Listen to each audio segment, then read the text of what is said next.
Hoy estamos para fines de grabación en miércoles, ¿qué fecha?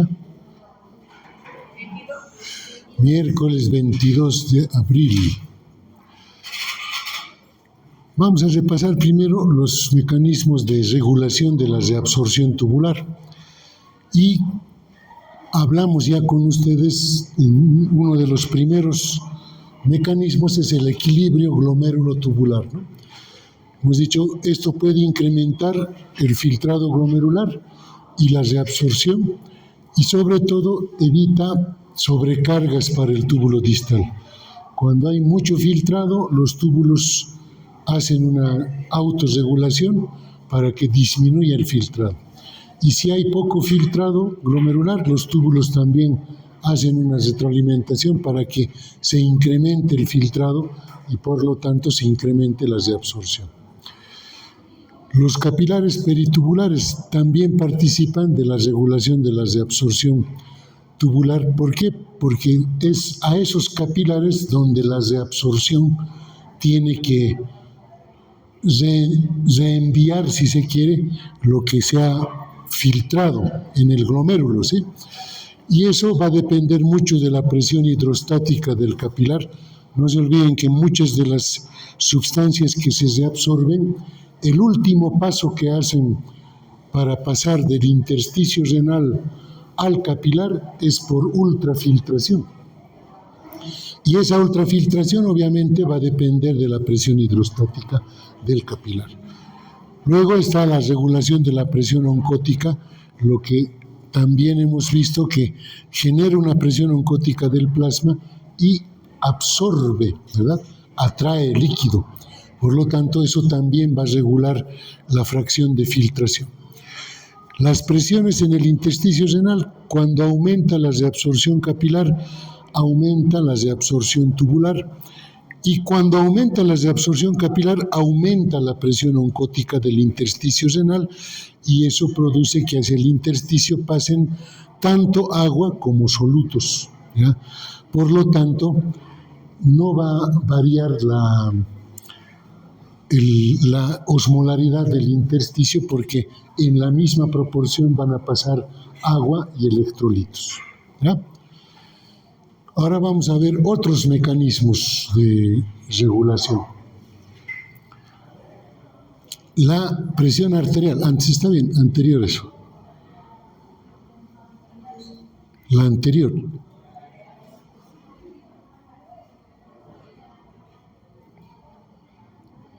No te estás pasando más. Hacia atrás. Y vamos a ver lo de la presión arterial. Uno más atrás.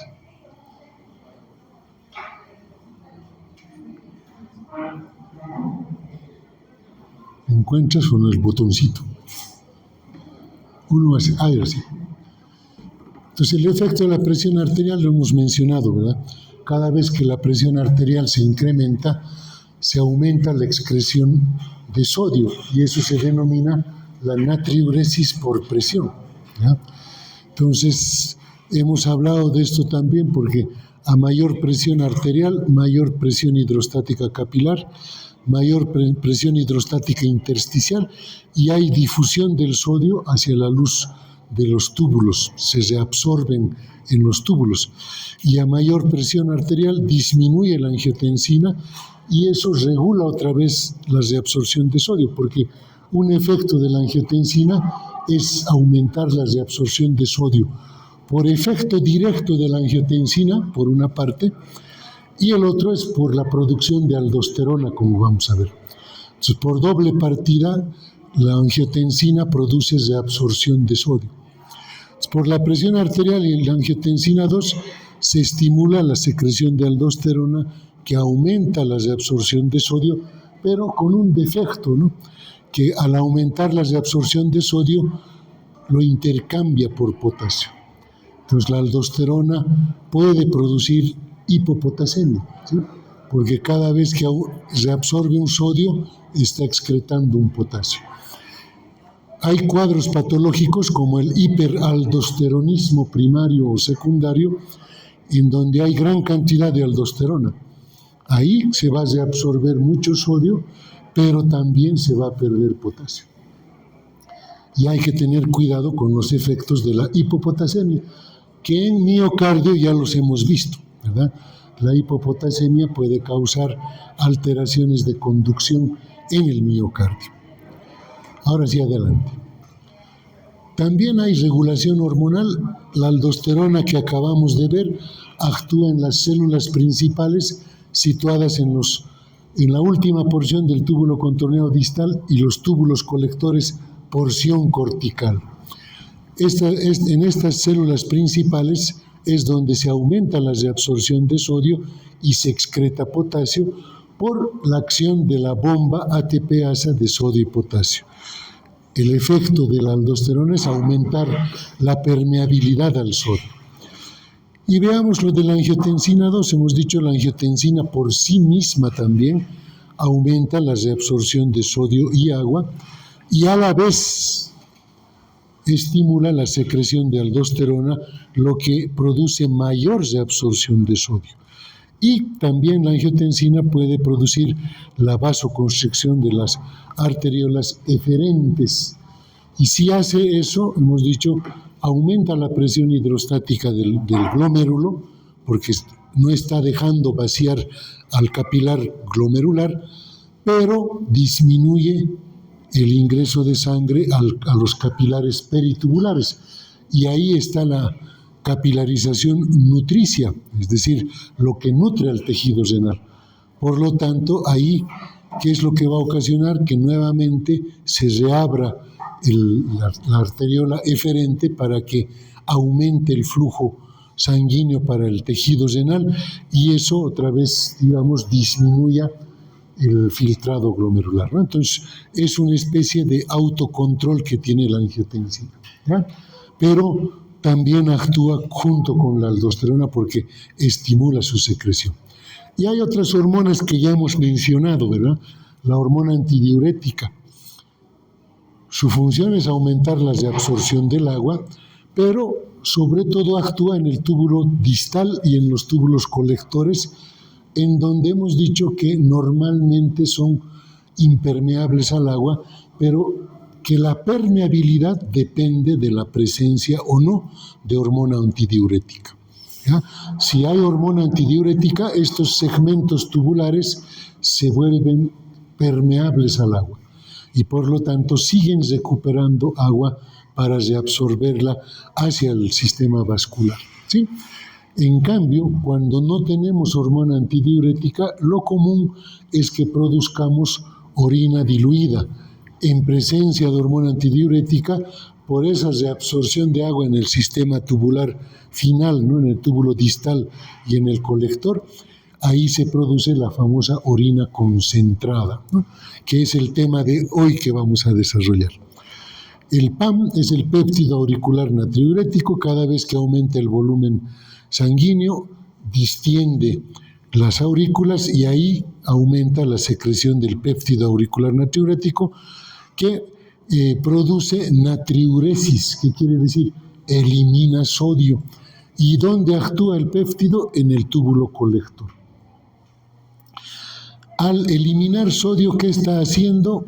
El sodio se está quedando en el túbulo colector, va a pasar a la orina, pero va a traer consigo agua.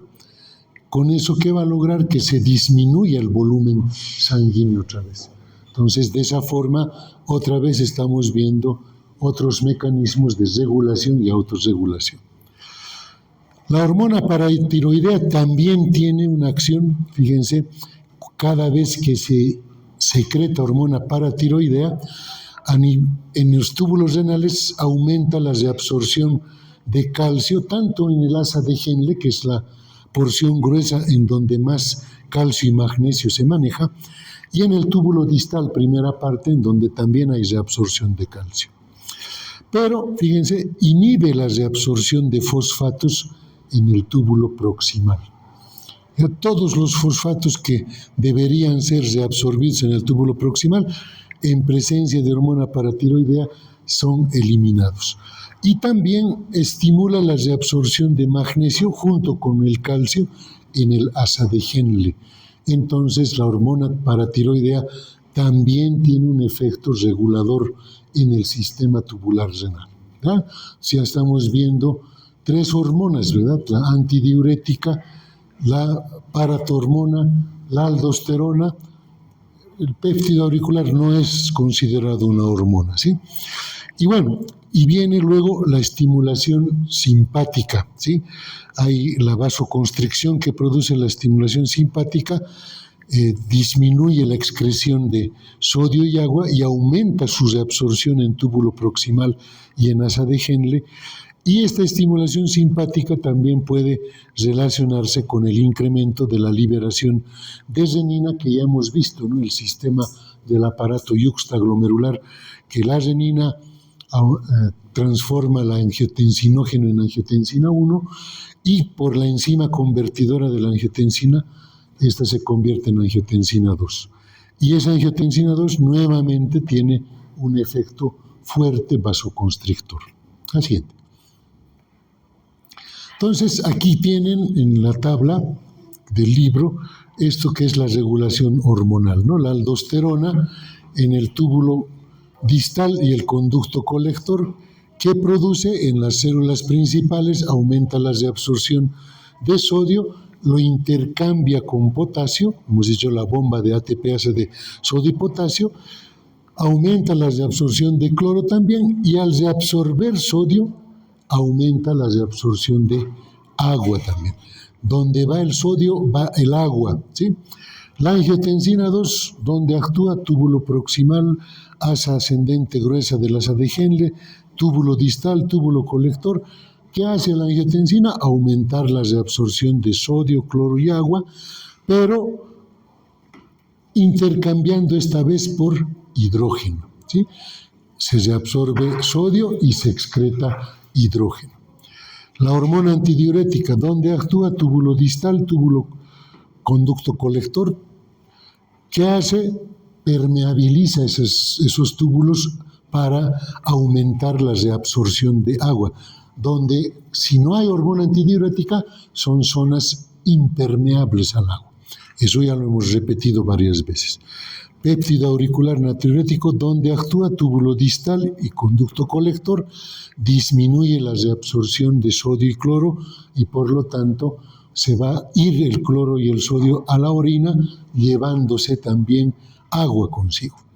Y la hormona paratiroidea, reiteramos, túbulo proximal, pero principalmente en la rama ascendente del asa de Henle y en el túbulo distal, va a disminuir la reabsorción de fosfato, pero aumenta la reabsorción de calcio y magnesio.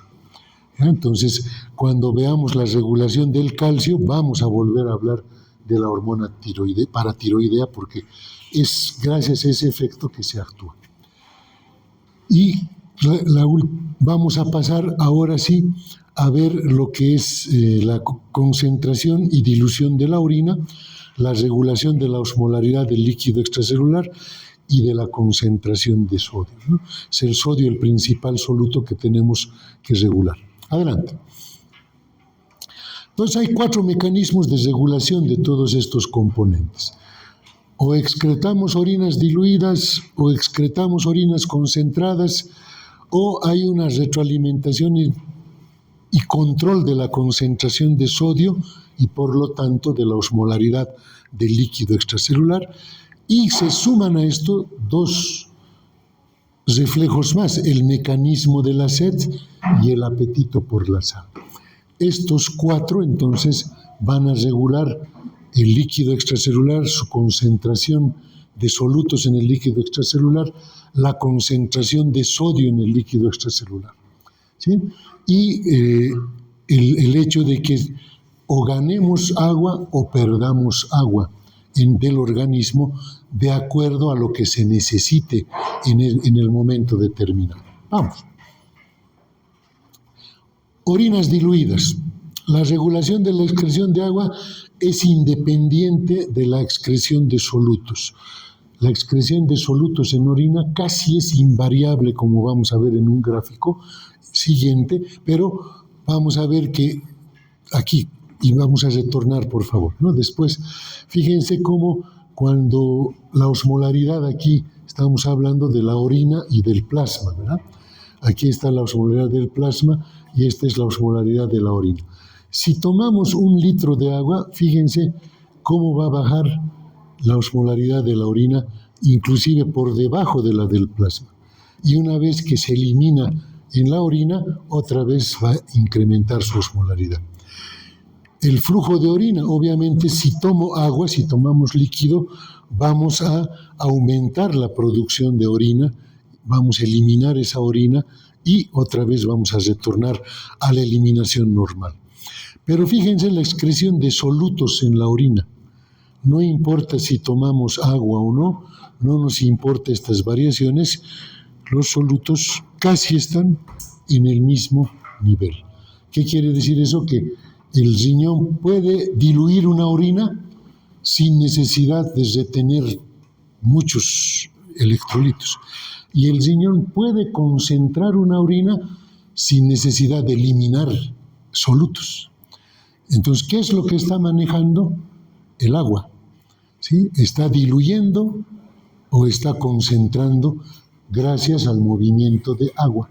Los electrolitos se mantienen casi en forma constante. ¿Ya? Retornamos a la anterior, por favor, si se puede.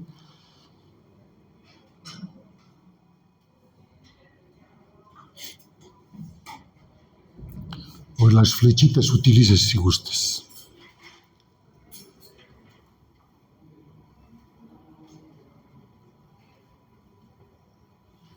Manualmente, ahí están sus flechitas. Tú no las notas, pero estos 4 botoncitos, ¿ves? Ahí estamos, ¿ya? Estos 2 que están cerquita, uno adelanta y otro retrasa. Si es que no te responde a esto. Bien, entonces decíamos eso, ¿verdad? Esto ya lo hemos visto con ese gráfico. ¿Ya? La excreción de agua es independiente y por lo tanto se mantiene la excreción de solutos, es casi invariable. La osmolaridad de la orina tiene una variación amplia. Orinas diluidas de hasta 50 miliosmoles litro y orinas concentradas de hasta 1200 miliosmoles litro. ¿Ya? La hormona antidiurética o vasopresina es fundamental en este caso para poder diluir o para poder concentrar, mejor dicho, la orina, ¿sí? Cuando aumenta la osmolaridad del plasma, más de 300 miliosmoles, esa osmolaridad incrementada estimula la liberación de hormona antidiurética. Ya sabemos cuál es el efecto, ¿verdad? Aumenta la permeabilidad al agua en túbulo contorneo distal y el túbulo colector, que normalmente eran impermeables, pero que en presencia de hormona antidiurética se hacen permeables al agua. Esto produce una mayor reabsorción del agua y disminuye el volumen urinario, se elimina una orina más concentrada. Pero cuando disminuye la osmolaridad del plasma ocurre todo lo contrario. Y ahí sí es un mecanismo absolutamente renal para la producción de orinas diluidas. ¿A qué me refiero? A que normalmente, si no entra en juego la hormona antidiurética, el riñón produce orinas diluidas. Y vamos a ver el mecanismo. Ahora sí, adelante, una más. Ahí está. ¿Cuáles son los mecanismos renales para la producción de orina diluida? El filtrado glomerular, hemos dicho que una vez que pasa al túbulo contorneo distal, tiene una osmolaridad similar a la del plasma, ¿sí? Y además, inclusive en contenido, casi es el mismo, excepto por proteína y calcio. Hemos dicho que normalmente varía entre el plasma y el filtrado glomerular. Se precisa entonces diluir el filtrado. ¿Cómo se hace esto? Se produce mayor reabsorción de solutos en las porciones distales del sistema tubular. El asa de Henle y el túbulo distal son impermeables al agua. A eso se denomina segmento de dilución de la orina. Y no nos olvidemos que el asa de Henle, porción gruesa, y el túbulo distal tienen actividad de reabsorción. pero son impermeables al agua. Entonces solo estás reabsorbiendo solutos. No puede pasar el agua. Por más que le quiera seguir al sodio, no puede pasar. Entonces el agua se queda dentro del túbulo y empieza a diluir lo que está dentro del túbulo, ¿verdad? Eso se entiende. Entonces, no está influido esto por la hormona antidiurética, por si acaso. Si vamos a ver la siguiente, fíjense, los riñones excretan un exceso de agua mediante la formación de orina diluida.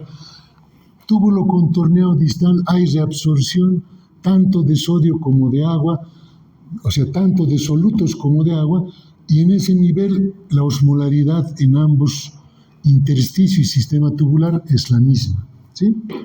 Entonces, acá en el túbulo asa de Henle delgada, fíjense, aumenta la osmolaridad. ¿Por qué? Porque hemos dicho esta porción no tiene función de reabsorción, pero sí es permeable al agua, sí reabsorbe agua. Entonces, si en el intersticio hay mayor osmolaridad, va a salir agua al intersticio y dentro del túbulo se va a concentrar. Por eso acá llegamos a 600 miliosmoles. Pero fíjense, cuando llegamos al túbulo, al asa de Henle, porción gruesa, y al túbulo distal, la actividad de reabsorción sigue siendo fuerte. Hemos dicho que las células de acá son las parecidas a las del túbulo contorneado proximal, grandes, borde en cepillo, muchas mitocondrias, mucha energía, mucha capacidad de reabsorción. Pero como esto es impermeable al agua, solo se reabsorbe solutos, y fíjense, de 600, cuando va circulando, va a llegar al túbulo distal 100 miliosmoles, o sea, una osmolaridad ya más disminuida. Y nosotros sabemos que cuando llegamos al túbulo colector, porción cortical y porción medular, sigue habiendo reabsorción de solutos, ¿verdad? Pero sabemos que toda esta porción tubular, todo esto que estaba en un cuadro amarillo, si se acuerdan, el otro día en la clase, está influenciado por la hormona antidiurética. Si no hay hormona antidiurética, esto es impermeable al agua. Entonces, fíjense cómo se va a seguir diluyendo. ¿Por qué? Porque hay reabsorción de solutos, pero no de agua. Y fíjense cómo va bajando la osmolaridad a 70, a 50, y lo que pasa esta parte del segmento es lo que va a ir a la orina. ¿Ya? Esto ya no se puede modificar. Esta es la osmolaridad de la orina.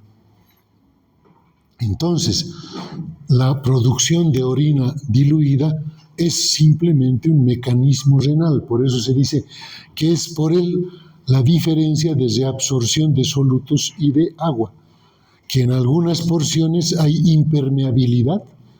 Esta es una impermeabilidad natural, porque esto se llama el segmento de dilución de la orina, y esta es una impermeabilidad, pero que puede estar modificada por la hormona antidiurética cuando se necesita retener líquido.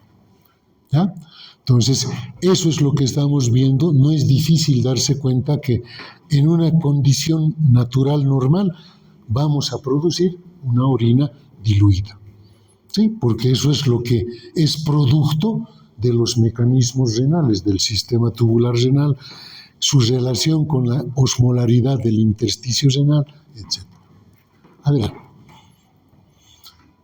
Entonces, ahora veamos cómo se producen orinas concentradas.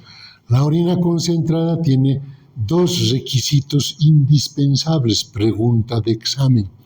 Siempre se pregunta, ¿sí? Primero necesito que aumente la producción de hormona antidiurética. Presencia de hormona antidiurética, si ustedes quieren. ¿Ya? Segundo, necesito que la osmolaridad del intersticio renal se incremente para generar un gradiente osmótico. O sea, si el intersticio renal está hiperosmótico, va a absorber agua de los túbulos, ¿sí? Por la diferencia de osmolaridad. ¿sí? Pero obviamente va a absorber agua en los lugares donde el sistema tubular es permeable al agua, ¿verdad? Entonces, hay un tercer componente que son los mecanismos de contracorriente que están dados por las nefronas yuxtamedulares, las que tienen el asa de Henle larga y profunda, ¿verdad? Eso hemos visto en la primera clase. Y que están rodeados de los capilares peritubulares, y ahí están presentes los denominados vasos rectos. Entonces, son los que causan y ayudan a mantener la hiperosmolaridad del intersticio renal, porque estas nefronas promueven el transporte activo de sodio, cotransporte de cloro, potasio en la rama ascendente del asa de Henle, que en las nefronas yuxtamedulares es un asa delgada, larga, ¿verdad? Entonces, promueven el transporte activo de iones desde los túbulos colectores, promueven la difusión facilitada de urea de los túbulos colectores. Hemos visto esa recirculación en la clase del lunes, que del túbulo colector se reabsorbe urea y se vuelve a ingresar por el asa de Henle y recircula, hemos dicho, ¿verdad?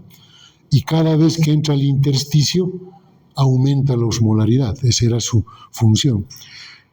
Y la difusión de poca cantidad de agua hacia el intersticio, como vamos a ver. Entonces, los riñones conservan agua excretando una orina concentrada, ¿ya? Entonces, aquí está la osmolaridad de la orina, fíjense, puede llegar hasta 1400 miliosmoles, pero la densidad específica de la orina, que es algo que se mide en el parcial de orina, la densidad de la orina, que lo normal es que vaya de 1 o 1000 a 1001. Entonces, esto puede tener una relación, como dicen acá, con la osmolaridad de la orina, ¿sí? Entonces, fíjense, yo puedo aumentar la osmolaridad de la orina, excretar una orina muy concentrada, pero la densidad específica no va a variar tanto, ¿sí? Fíjense, apenas de 0,1, 0,2, 0,3, 0,4, cuando ya estamos llegando y sobrepasando los 1400 miliosmoles, ¿no? Entonces, por eso hemos dicho, el riñón puede producir una orina concentrada sin necesidad de eliminar mucho soluto, porque podríamos creer nosotros, confundirnos y decir, debe ser orina concentrada porque debe estar eliminando muchos solutos. Y no es así, ¿verdad? La eliminación de solutos es casi constante, normal, y lo único que está haciendo el riñón es sacar o meter agua, nada más. Cuando mete agua, diluye. Cuando saca agua, concentra. Listo. Esa es la única función que tiene. El mecanismo de contracorriente da lugar a un intersticio medular renal hiperosmótico, y los principales factores que contribuyen al aumento de la concentración en la médula renal está el transporte activo de iones de sodio, cotransporte de potasio, cloro y otros, fuera de la porción gruesa del asa, de la porción ascendente del asa de Henle hacia el intersticio. Hay transporte activo también en los conductos colectores hacia el intersticio medular. Hay difusión facilitada de urea del conducto colector hacia el intersticio, ¿sí? Y la difusión de pequeñas cantidades de agua desde los túbulos medulares hacia el intersticio, pero es mucho menos que la cantidad de reabsorción de solutos, ¿no? Por eso el intersticio genera mayor osmolaridad. Etapas de la concentración de orina. Entonces, hay la misma osmolaridad, hemos dicho, hasta el asa de Henle se vuelve a igualar los 300 miliosmoles por el segmento de dilución que hemos mencionado, pero empieza el transporte activo en la porción gruesa del asa de Henle y eso aumenta la concentración de iones en el intersticio medular renal. Hay un equilibrio osmótico por ósmosis de agua, ahorita vamos a ver en el esquema, no se preocupen. hay circulación del líquido del filtrado intraluminal, se sigue moviendo el filtrado intraluminal, sigue habiendo bombeo de iones hacia el intersticio, más o menos se llega a 500 miliosmoles ahí, nuevamente se equilibra en la rama descendente delgada por el paso de agua, y hay sigue circulando el filtrado glomerular. Lo que quiere decir esta diapositiva es que mientras vaya circulando el filtrado glomerular por el sistema tubular, los túbulos van a cumplir su función. Si está circulando filtrado, van a reabsorber. ¿Sí? Entonces, no se olviden que el filtrado es constante y se está filtrando del glomérulo todo el tiempo. Entonces, es una constante que está circulando. Y lo que llega al asa de Henle promueve la reabsorción, pero sigue circulando el filtrado. El filtrado no se para. El glomérulo no dice, ya les voy a mandar 10 ml, trabajen y me avisan y después les voy a mandar otro. No, el filtrado es continuo. Por lo tanto, la circulación del filtrado glomerular es permanente. Y por lo tanto, por cada sección que transcurre el filtrado, las células de los túbulos renales van a cumplir su trabajo de acuerdo a las características que ya hemos estudiado en cada porción tubular. ¿Ya? Entonces, ese es el efecto multiplicador de corriente, que todo el tiempo se está reabsorbiendo solutos al intersticio renal. Y en la parte medular aumenta esa concentración por la ayuda de estos otros elementos que vamos a ver. Entonces, fíjense, aquí ya vamos a ver lo que sucede con presencia de hormona antidiurética, porque el primer requisito para orina concentrada es que haya hormona antidiurética. ¿Qué va a hacer la hormona antidiurética? Este sector impermeable al agua lo va a volver permeable. Y fíjense el efecto, ¿no? Túbulo contorneado proximal, misma osmolaridad, porque se reabsorbe tanto solutos como agua. Listo. Pasa al asa de Henle, fíjense, en el intersticio ya está 600 miliosmoles, y aquí solamente se reabsorbe agua y puede llegar, fíjense, hasta 1200 miliosmoles, equiparándose con la hiperosmolaridad del intersticio renal. Pero circula el filtrado, llega a la zona de dilución y fíjense, de 1200 que estaba, igualito pasa a 100. ¿Por qué? Porque este sector es impermeable al agua y tiene gran reabsorción de solutos. Entonces, aquí sí o sí va a diluirse el contenido del sistema tubular. Acá se sigue reabsorbiendo hacia el intersticio, pero ya, fíjense, como esto ya está permeable al agua, entonces ya también se está llevando agua hacia el intersticio. Y por eso dentro del túbulo aumenta la osmolaridad otra vez. Fíjense cómo toda esta parte llegan a igualarse las osmolaridades dentro del túbulo y en el intersticio. ¿Por qué? Porque gracias a la hormona antidiurética, a la vez que se reabsorben sodio, cloro, se está reabsorbiendo también agua en la misma proporción. Entonces, ¿qué se está concentrando acá? ¿Por qué? Porque acá estamos empezando a reabsorber todo el agua. Fíjense este nivel medular, los 1200 miliosmoles que se han llegado no están perdiendo solutos, se están reabsorbiendo los solutos. Simplemente que aquí se están llevando el agua más consigo.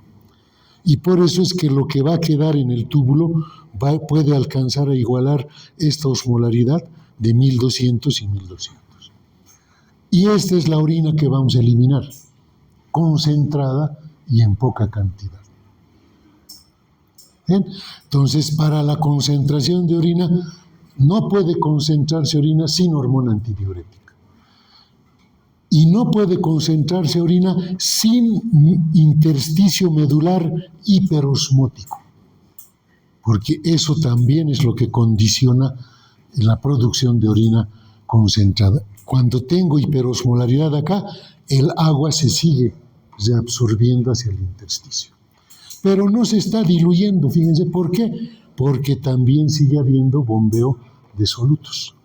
Entonces lo que está haciendo es mantener en equilibrio la osmolaridad en ambos lados. Y a esto le va a coadyuvar los vasos rectos. En esas asas de Henle profundas, los vasos rectos mantienen la hiperosmolaridad. No generan hiperosmolaridad, solo ayudan a mantener la hiperosmolaridad. Entonces, el rol del túbulo distal y del túbulo colector, el filtrado glomerular que llega, como hemos visto, es diluido, ¿no? 100 miliosmoles. Pero hay mayor dilución por la reabsorción de sodio y cloro al intersticio y porque es impermeable al agua. Pero la reabsorción de agua depende de la hormona antidiurética. En ausencia de esta hormona, orinas diluidas. Cuando aumenta la hormona antidiurética, orina concentrada por la reabsorción de agua que ya hemos visto. Ahí también hemos mencionado el rol de la reabsorción pasiva de urea y la recirculación que la urea hace entre el túbulo colector y el asa de Henle, ¿no? Entonces hay poca permeabilidad a la urea en estas porciones tubulares, aumenta su concentración dentro del túbulo y en el túbulo colector, porción medular, hay permeabilidad, se reabsorbe agua, la mayor concentración de urea en túbulo aumenta la permeabilidad a la urea en presencia de hormona antidiurética y hay esa reabsorción pasiva de urea hacia el intersticio y después vuelve a ingresar por el asa de Henle y hace una recirculación. Y cada vez que se vuelve al intersticio, contribuye a la hiperosmolaridad renal. Entonces, también estamos mencionando hormona antidiurética, intersticio hiperosmótico, recirculación de la urea, rol de los vasos rectos, fíjense. Todos esos contribuyen a una orina concentrada. Entonces, ahí tienen la recirculación de la urea que hemos mencionado, túbulo colector, porción medular, vuelve al intersticio, aumenta la hiperosmolaridad y retorna al asa de Henle, fíjense, y vuelve a circular, ¿no? Entonces, queda un 20% que va a eliminarse de urea en la orina, pero el 80% está recirculando, ¿ya? Y esa recirculación se incrementa con la hormona antidiurética, como acabamos de ver. La hormona antidiurética hace que haya permeabilidad, aumente la permeabilidad de la urea y empiece esa recirculación. Y ahí está el sistema multiplicador de corrientes, ¿sí? Está circulando el filtrado glomerular en condiciones similares, ¿no? Y todo el tiempo, fíjense, que va circulando, va habiendo esta variación, mayor hiperosmolaridad, se va diluyendo, ¿sí? Entonces se va igualando nuevamente. ¿Por qué? Porque todo el tiempo, el paso 1 al paso 4, todo el tiempo hay esa función tubular. Todo el tiempo, mientras pase filtrado glomerular, va a haber reabsorción tubular, ¿ya? Y el agua va a depender de si el segmento tubular es permeable o es impermeable, nada más que eso. Entonces, eso es lo que genera ese mecanismo multiplicador de corriente. Adelante. En los vasos rectos, fíjense, el flujo sanguíneo medular es bajo, casi el 1 a 2% del flujo sanguíneo total, actúan como intercambiadores de contracorriente. Por esa estructura en U, no generan hiperosmolaridad, pero sí la mantienen, ¿ya? Entonces, gracias a los vasos rectos se mantiene la hiperosmolaridad. Por eso es que el riñón puede excretar orina concentrada, pero con poca cantidad de sodio y cloro. Y el riñón puede excretar gran cantidad de orina diluida sin aumentar la excreción de sodio. Es la misma cantidad que va a ser expulsada y lo único que está haciendo el riñón es diluir o concentrar gracias al manejo del agua en el sistema tubular renal.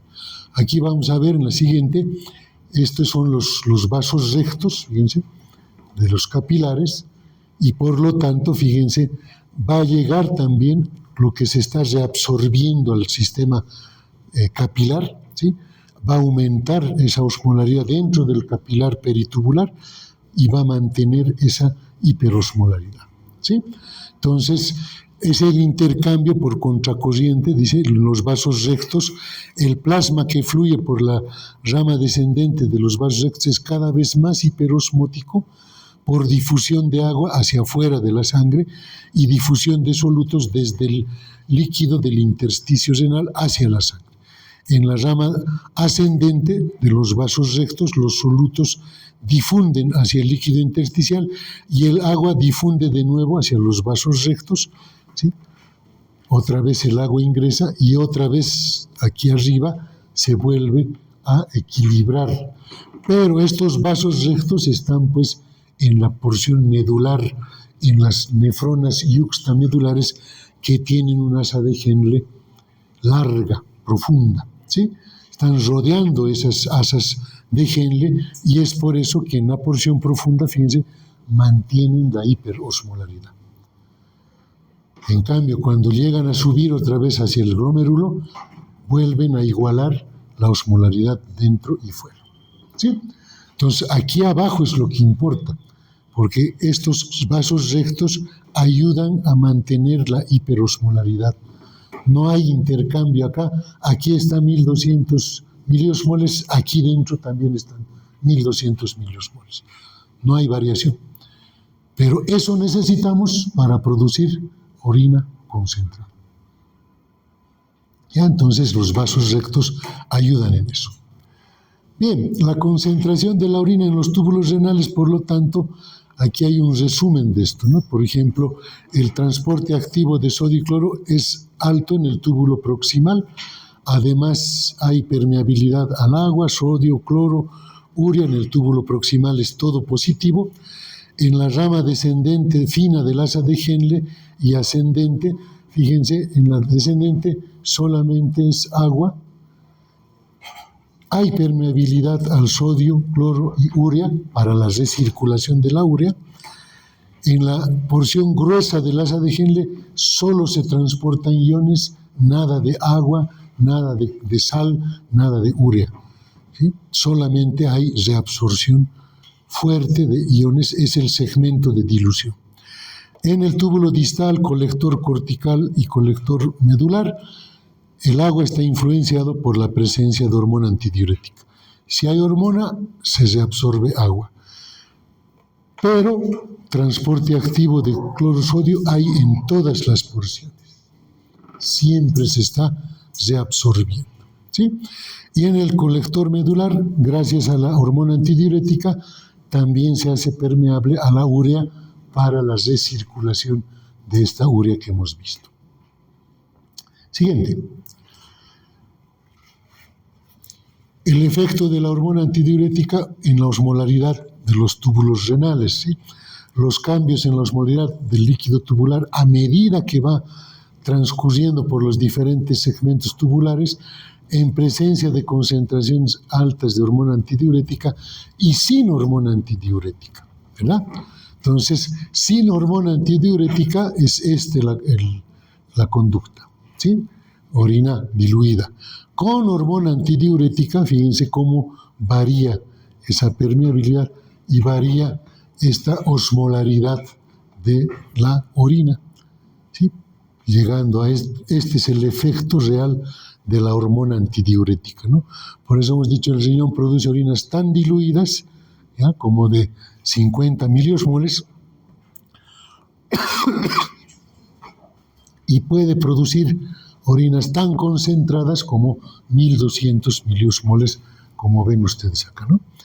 Desde 50 miliosmoles hasta 1200 miliosmoles, pero para que se concentre, este es el efecto de la hormona antidiurética, ¿ya? En los distintos segmentos tubulares. Ahí la pregunta es, y esto también repásenlo bien, entonces, ¿cuándo aumenta la secreción de hormona antidiurética? El efecto es retener agua. Entonces, nuestro pensamiento lógico tiene que decir, si la osmolaridad del plasma aumenta, necesitamos retener agua. para diluir, ¿verdad? Si el volumen de sangre disminuye, necesito retener agua para aumentar el volumen. Si la presión arterial cae, necesito retener agua para aumentar volumen y aumentar presión. Entonces es lógico que en estas tres situaciones aumente la secreción de hormona antidiurética. Pero fíjense que hay otros elementos, náuseas, el estado nauseoso aumenta la secreción de hormona antidiurética, la hipoxia, ciertos fármacos como la morfina, nicotina, la ciclofosfamida aumentan la secreción de hormona antidiurética. Entonces hay que tener en cuenta eso por el efecto secundario de estos fármacos que van a hacer que el paciente retenga líquido. Y eso cuando estemos utilizando tiene que estar en nuestra cabeza, ¿sí? Voy a utilizar nicotina o morfina, tengo que entender de que esto va a aumentar la secreción de antidiurética, se va a retener líquido. ¿Ya? Entonces tengo que manejar ese líquido con el paciente. ¿Qué reduce la hormona antidiurética? Todo lo contrario. Cuando cae la osmolaridad del plasma, es mejor eliminar agua para que se equilibre. Cuando hay mucho volumen de sangre, hay que eliminar. Cuando hay mucha presión, hay que eliminar. Por eso usamos diuréticos en los pacientes hipertensos. Queremos que eliminen. ¿Para qué? Para que esto se vuelva a regular, a equilibrar. Y fíjense el efecto del alcohol. El alcohol reduce la hormona antidiurética. Entonces, todos que han estado en alguna fiesta, han estado consumiendo bebidas alcohólicas, se dan cuenta de eso. Llegan a la fiesta, están tranquilos, todo, empiezan a beber alcohol y es cada rato al baño, al baño, al baño. ¿Por qué? Porque el alcohol está reduciendo la secreción de hormona, bloqueando la hormona antidiurética y por lo tanto vamos a producir orinas diluidas, ¿sí?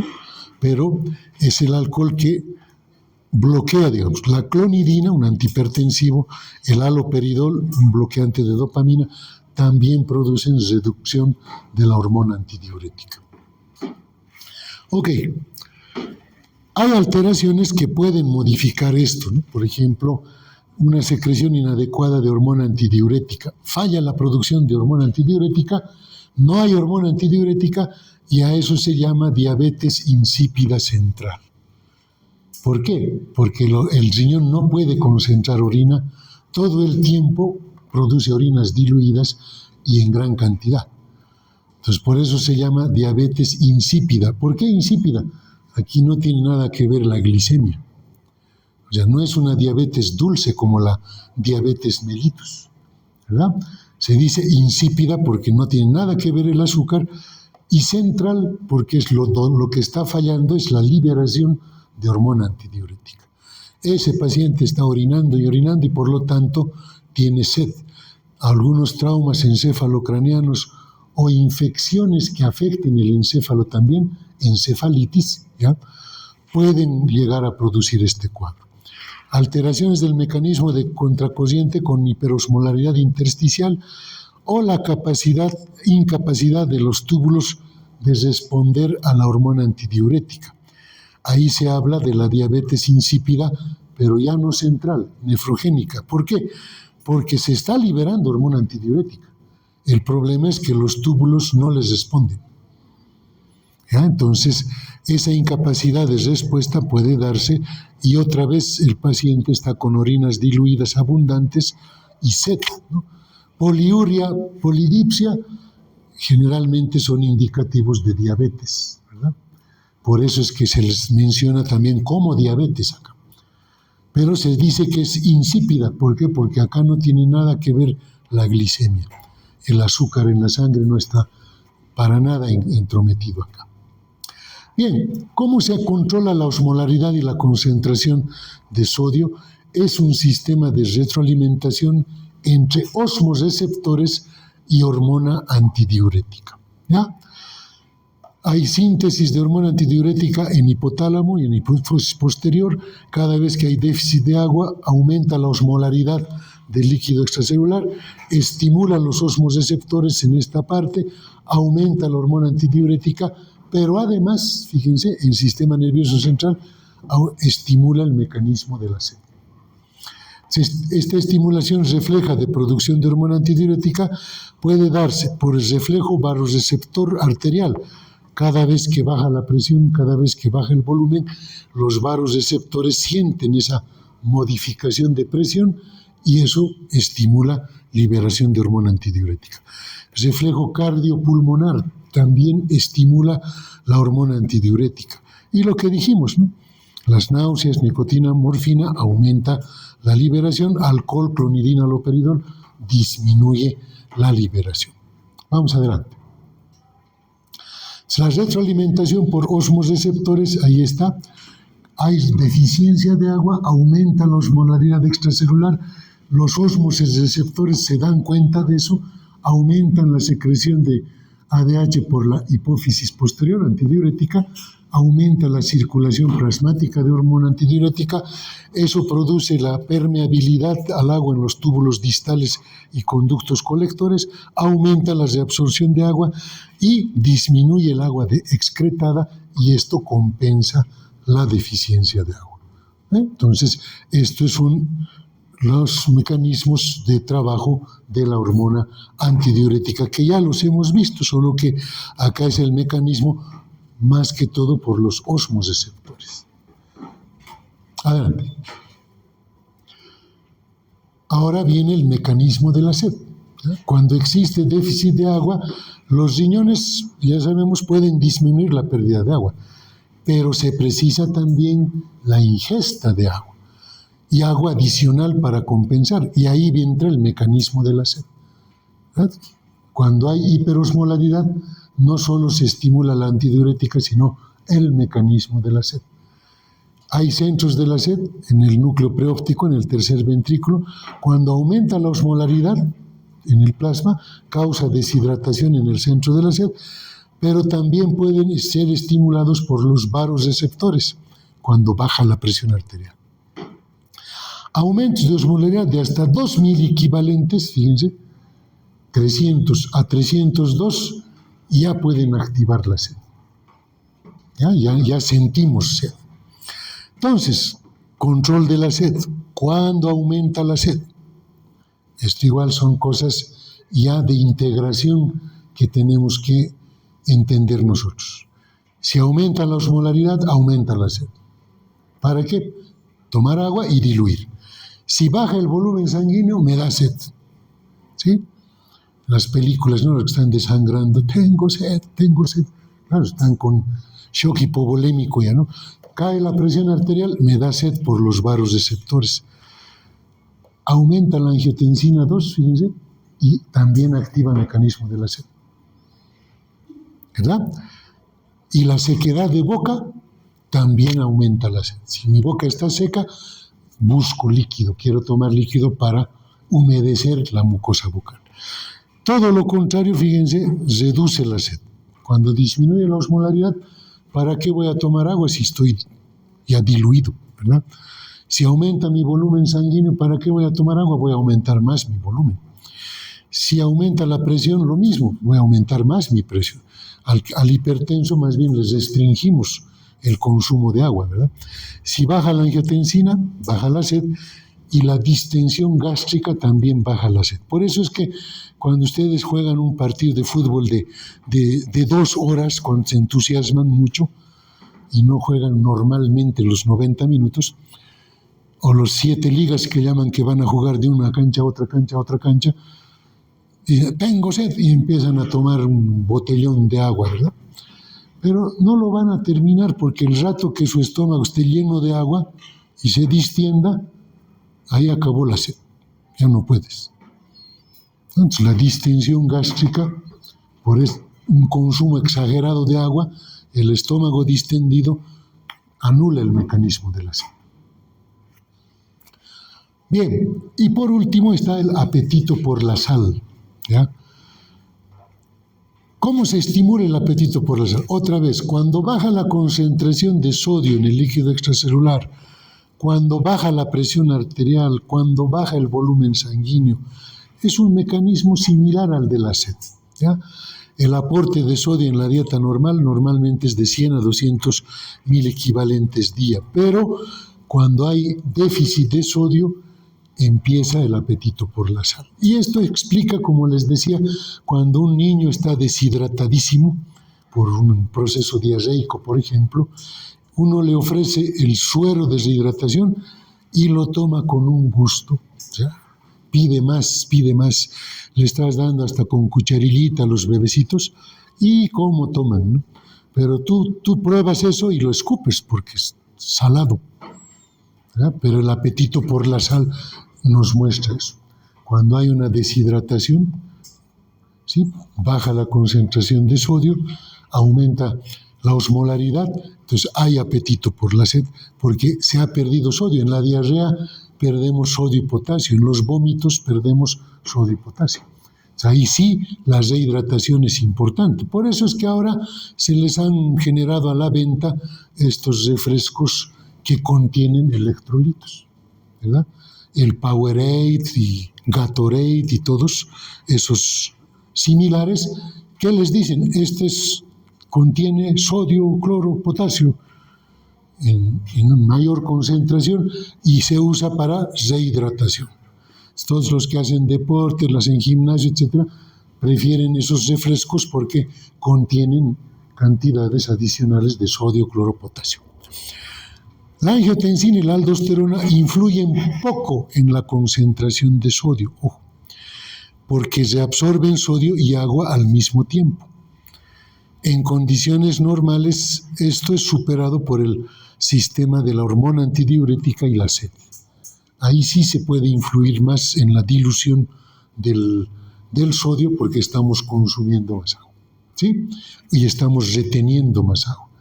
En cambio, la angiotensina y la aldosterona, al mismo tiempo que reabsorben sodio, están reabsorbiendo agua. Las dos cosas a la vez, por eso la concentración no varía mucho. Bien, ese es el capítulo 29, así que tenemos todavía una clase este viernes que vamos a ser para el capítulo 30. Son sobre todo mecanismos de autorregulación nada más. Y el lunes veríamos equilibrio ácido-base, ¿ya? Ahora, yo les pregunto también a ustedes, si quieren, estamos con un avance muy acelerado, ¿ya? Su examen primer parcial es hasta renal, pero ¿cuándo es su examen? En un mes, creo, ¿verdad?